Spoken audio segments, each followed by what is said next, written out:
Okay, let's figure out how to draw 1 chords and 5 chords in any key. So remember, a chord is stacked up 3 notes on top of each other and they kind of look like a snowman. So let's start out very, very simple. Let's start out with the key of C major. So the first thing I'm going to do is draw a C. Then I'm going to turn that into a chord. If the note is a line note, it's 3 line notes. If the note starts on a space, it's 3 space notes. So I draw the line above and the line above. So I get C, E, G. That is what we call the 1 chord. In music, we do use Roman numerals to talk about 1 chords and 4 chords and 5 chords.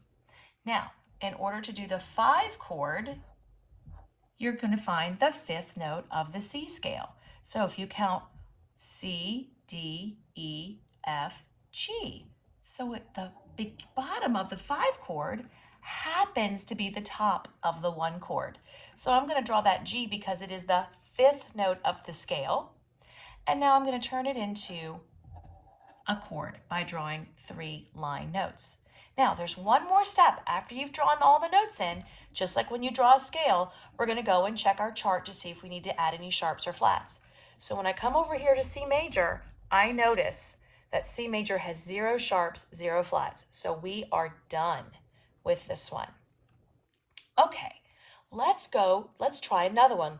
Let's do one that's got a few more sharps in it. Let's do the key of A major.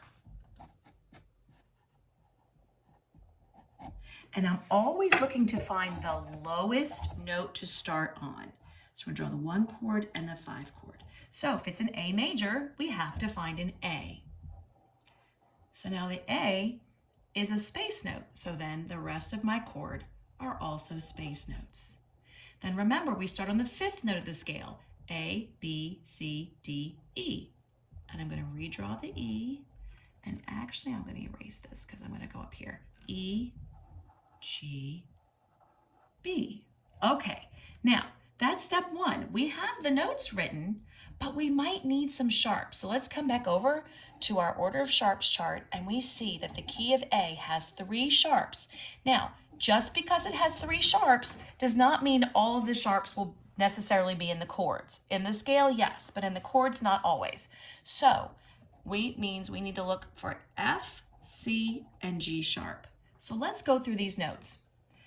A, B, C. I know I need to put a sharp in front of the C. D, E. So we don't need to put anything on the E. We know this is also E. E, and I'm going to go by thirds. E, G. The G needs a sharp because it's down here. E, G, B. B does not need a sharp. Notice we did not need the F sharp. There is no F in the A chord, A, C, E, or in the E chord, E, G, B. Those are all the sharps that we need. Okay, now let's do one more. Let's do the key of E with 4 sharps. So once again, I'm going to look E major. I'm going to look for the lowest E I can find, and it's a line note. So oops. So now I'm going to turn that into our little chord snowman. E, G, B. And that's the 1 chord built on the 1st note. Now we're going to find the 5 chord built on the 5th note. So E, F, G, A, B, B, and then I'm going to turn those into the line notes, B, D, F. Now, E major has 4 sharps. So fat cats go down. Let's see where we can find those. So E does not need a sharp. E, F, G. Oh, G needs a sharp. G, A, B. B does not need a sharp. We know this B doesn't need a sharp. B, C, D. D is one of our sharps, so we will put a sharp on it. And then D, E, F. The F also needs a sharp. So the key of E, the 1 chord is the E chord, and the 5 chord is the B chord. So we have 2 sharps on there.